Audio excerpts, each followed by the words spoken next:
Welcome, Stat 681 students. As you can see, I have an expansive library. There's something wrong in the corner. Hang on. Okay, restart the video. Green screen's in place. Okay. Welcome, Stat 681 students. As you can see, I have an expansive library. And as part of that, we provide to you a library of videos that you can go through and find some and watch some of these seminar videos. There's over a dozen of them, but you only need to pick 10 of them. According to the rules of the class, if you pick 9, watch them and comment, you completely fail the class. But if you watch the 10th one and comment, then you get a full pass on the class. The videos are about an hour long each. Some of them are old, and so sometimes they're still learning how to handle sound quality. Some of them are newer, and some of them are like polished because the pandemic taught everybody how to use Zoom. And that's just part of the game. You go through and pick. You might pick ones based off the topic seems interesting to you or just random. All of it's good. If you go into the Canvas page and you click on discussions, you'll see the list of them here. You simply select one, click on it, it pulls up, there's the YouTube video you can watch right there, and then you click a reply. What do you need to do for the reply?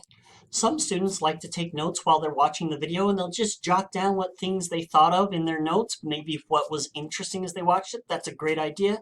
It's okay if there's a part of the seminar that maybe you didn't understand. A lot of these are experts in their field talking about stuff they've studied for a decade maybe. So say this part here I didn't understand. Maybe because you didn't understand the vocabulary, maybe because the statistics was too deep or it got too mathy, whatever, go ahead and put that stuff in there. We actually do pay attention to those sorts of things, and then we use that to try to judge which videos are the most valuable to put in there. Maybe if you were to ask the presenter a question, what would you say? Or sometimes it's like, you're nervous to ask the presenter something, but you might turn to your friend and say, did you understand what he meant by that? Put those questions in there. What would you have asked? How could this research be important? How is it going to change the world or make things a better place? Or how could it be applied to types of data sets or projects that you've seen? And where might this research go next? All those are great ideas. You don't have to do all of them. Some people just, 2-3 paragraphs is enough. Some people write a whole bunch because that's their style, and that's fine. We're not judgy.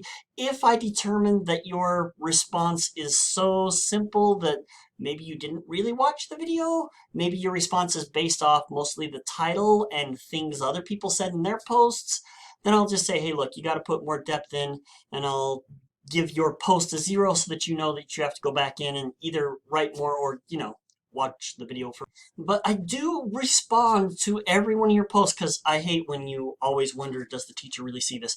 And I think when I respond to your post, it'll email you that I did a response. So you should expect 10 emails from me for each of your 10 responses. And it'll be something simple like, hey, I'm glad you enjoyed it. Or, hey, that was a great question. Too bad I don't know the answer. Something like that.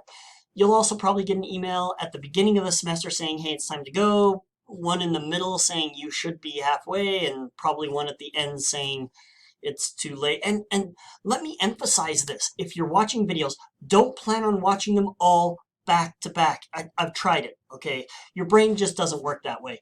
Watching videos back to back is hard. If you think I'm just going to tear through this in the first 2 days, oh, it's going to hurt.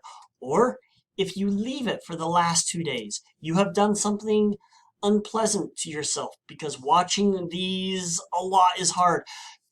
Take my advice, plan a day and say, every Tuesday, whatever, this time I'm going to watch a video. That's the easiest way to do this. It's enjoyable. By the time you do the next video, it's not like your brain is still fuzzy from the last one. Space it out, okay? I've seen a lot of students go through this. Packing it together is not pleasant. And that's it. You should expect 13 emails from me throughout the semester. When you watch your 10 videos, you have passed the class and you'll be able to see that in Canvas and you should be ready to go.